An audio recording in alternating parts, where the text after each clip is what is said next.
wasallam. Assalamu alaikum wa rahmatullahi wa barakatuh. First, profuse apologies because of this. I'm in Cape Town and I thought it would be easier. The second time this is happening where I tried all the links and it just says hang tight, the teams will be opening, but then it just doesn't open at all. But on a case, we found a way around it. May not be the most ideal, but Bismillah. I think the last time, just to recap quickly, we just have about 10 minutes, I think, 12 minutes. The last time we were talking about the ideologies from the very ancient and since recorded human history to start off with here in the Cape. That was the earliest. The other ideologies that come in from the north or from the east coast of South and Southern Africa, that comes in a bit late. And that's why we started first with the ideological strands that came in. And I think we gave a little bit of a description of the early Khoikhoi, Pupu, the Bantu tribes that came from Central Africa down. You can consider them that the present indigenous African that is diasporic to the whole of South and Southern Africa come from Central Africa, more or less. But of course, I mean, many thousands of years. It's not even hundreds, it's thousands of years. So in that sense, they can be considered as the second nation. First nation would be the hunter-gatherers that were on the coasts of the Cape, so as it were. Then, of course, call it the modern period, if we wish, or the imperial colonial period, where the first, of course, in the 1400s, Bartholomew Dias also comes in, but we don't see any particular ideological impact per se.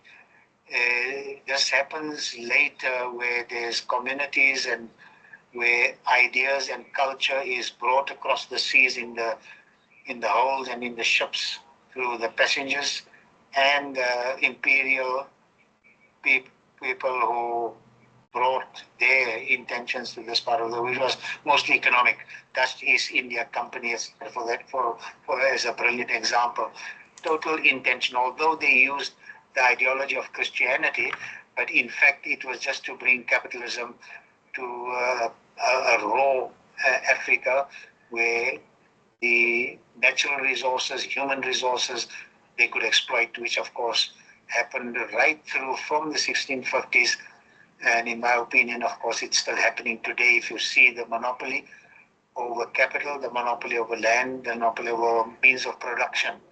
So that's still, even after 94, it is still. So the whole point of these discussions is to show how ideology shapes communities and how the dominant ideology becomes the ideology of the dominated. So the Dutch comes in first around 1652. Interestingly, 1658 is the first time we have record of Islamic ideology or Muslim ideology, Islamic ideology coming to this part of the world.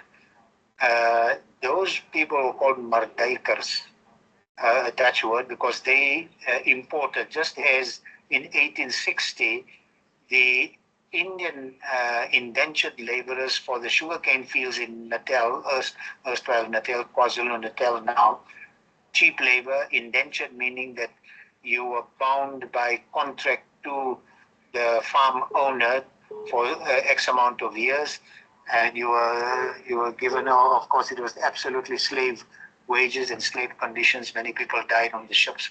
Many people died even after they came. But again, those ideologies from India would have been mostly from the Tamil Nadu area, and that would have been mostly Hindu, but there were Muslims among them. But the first Muslim free passengers, as it were, 1658, which means 6 years after Van Riebeeck, already we see an ideology coming in like Islam.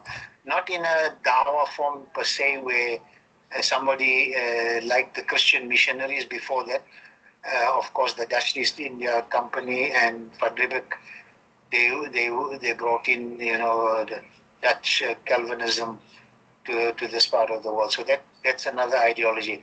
We won't go into the how that ideology framed their world, except that they used religion to subdue the people while they were conducting full-blown capitalism on the side, as it were. And as I said, it still persisted.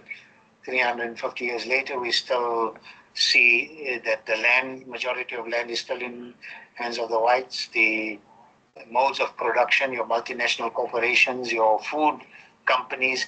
For that matter, a good example is the bread. Simple bread, a loaf of bread. There's under half a dozen companies, your Cesco, Albany, this one, that one. A couple of years ago, they were caught colluding on price. So this is what they do: is the imperial project is very much alive. Bottom line is money, and they're not interested in making it affordable for people. So when they were caught, they were given heavy well, not heavy by their standards, but 80 million and 100 million or 120 million, two of the companies. Others paid less, and one of them got away scot-free. But a week after that, the price of bread was pushed up. So they recouped all that they had. The competition board had fined them. They just got it back, and of course they carry on their merry way, as it were. So nothing has changed in 340 years in terms of capitalism as an ideology, brought by first the Dutch. Before that, the Portuguese didn't really make an impact in the Southern Cape, as it were, but the Dutch did. So it comes within a couple of years. The castle of Cape Town is built. They fortified. They start their gardens, because it was a halfway house for supporting the ships that were coming from Europe past the Cape. That time there was no Suez Canal and coming through into that area, Red Sea, and into the Indian and Arabian Oceans. So they had to come from Europe. So the Portuguese, the Spanish, and the Dutch, especially the Dutch, that come around and had gone as far as Southeast Asia. So you will even find, like in our Kokon area, further down, there's a place called Goa. Most of you know about that place. That was clearly under Dutch rule initially, and you can still see some of the effects thereof.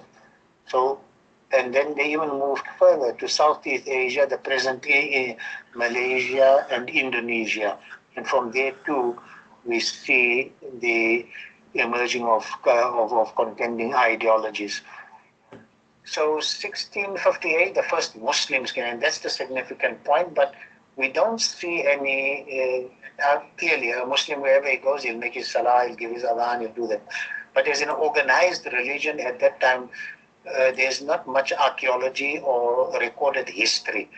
It is only when the important exilees, meaning the Dutch, had already taken control of Malaysia, Indonesia, even Ceylon for that matter, that time today Sri Lanka, because when Sheikh Yusuf was fighting against the Dutch in the Indo-Malaysian archipelago, they, of course, again, their classical Islamic history, the nephew of the king gave Sheikh Yusuf and his father, his uncle, away to the Dutch. Again, they must have bribed him, nothing new.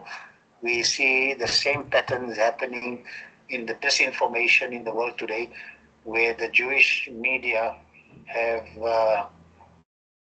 basically, bought and they've captured the narrative.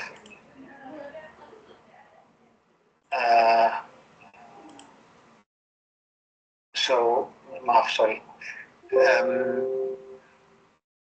we go back to 1652, if Al-Nabi arrives, 1657, 58. In fact, Sheikh Yusuf arrives here in 1664. Before that, there were other exiles that were sent to Robben Island. to parts of the company garden. There's Constantia today. People who are acquainted will know about the Karamats in Constantia, Signal Hill, Under Table Mountain, Deer Park, etc. But there's two significant ideological strands that come into this part of the Cape that has affected us all here who are on this class and every other Muslim. Some of them have acknowledged the effect of Sheikh Yusuf and Tuan Guru. Sheikh Tuan Guru, 1720s, 1727, 28, I think. He was Qadi. So he was an accomplished jurist. And of course, all of these people were of Sunni, Ahl Sunnah wal Jama'ah, Sunni Sufi persuasion, because they also belong to tariqas. So you find that Tuan Guru's got a tariqa, Sheikh Yusuf's tariqa, in which he made bay'ah, accepting murids, was the Khalwatiyah that we know. But we also know from his manuscripts that in fact he had ijaza in Qadiriyah and other silsilas, but for some reason he remained in the Khalwatiyah, which I think is a sub-branch of the Naqshbandiyah. And in fact, one of the titles of Sheikh Yusuf was Tajul Khalwatiyah. So of all the ideological contending ideologies, meaning the contending belief systems from ancient times, from the animist, meaning the San, the Khoi, and then the Bantu, ancestral spirit worship, etc. And then the European ideologies, these were absolute, although it was under the guise of Christianity, but the real ideology was that of capitalism, essentially. So, and then of course, the two significant at that time, we will talk later, inshallah, perhaps at another time to complete this thing properly, would be then the 1860s strand of Islamic ideology that comes into the Mekelle area. But inshallah, I'm hoping that we just whetted our appetite a bit, inshallah, regarding the various ideologies that came from outside of the House of Islam and then inside of the House of Islam. And the early ideology, the early Aqidah, as it were, was all totally Sunni Sufi. The manuscripts, the lives of the people, there's total incontrovertible evidence that it was the Ahl Sunnah in this part of the world. But I think we'll stop there. It's 8 o'clock on the dot.